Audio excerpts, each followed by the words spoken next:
நமஸ்காரம். கல்பதேனு ஸ்டோர்ஸ்லேருந்து காமாட்சி. தினம் ஒரு பொம்மையில் இன்னைக்கு நம்ம பார்க்க போகிற அந்த ஸ்பெஷல் பொம்மை லக்ஷ்மி நரசிம்மர்.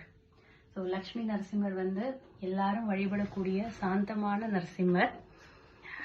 இரண்யகசிபுவை வதம் பண்ணினதுக்கு அப்புறம் நம்ம நரசிம்மர் ரொம்ப உக்கிரமா இருக்கார். அவரோட உக்கிரத்தை யாராலையுமே சாந்தப்படுத்த முடியல. அப்போ நம்ம தாயார் தான் அவரை சாந்தப்படுத்துறா. அண்ட் அழகா உட்காந்துருக்கா பாருங்க நரசிம்மர் மடியில. இந்த அழகான லட்சுமி நரசிம்மர் பொம்மையோட சைஸ் 14 இன்ச்சஸ். நம்ம ஏற்கனவே ஒரு லட்சுமி நரசிம்மர் பார்த்தோம். அந்த பொம்மையோட சைஸ் 10 இன்ச்சஸ் அண்ட் அது கலர் ஃபினிஷ். இது எவ்வளோ பியூட்டிஃபுல்லா பிளாக் ஃபினிஷ்ல பண்ணியிருக்கா பாருங்க. இதோட சைஸ் 14 இன்ச்சஸ் அண்ட் இதோட பிரைஸ் 3100. இந்த பொம்மை இப்போ நம்ம கல்பதேனு ஸ்டோர்ஸ்ல அவைலபிளா இருக்கு. நீங்க நேரா விசிட் பண்ணி வாங்கிக்கலாம். இல்லைன்னா ஸ்க்ரீன்ல தெரியிற நம்பர்ல ஆன்லைன்ல நீங்க ஆர்டர் பண்ணி வாங்கிக்கலாம். வீடியோ பார்த்துட்டு மறக்காம உங்களோட கமெண்ட்ஸை ஷேர் பண்ணுங்க. தேங்க்யூ.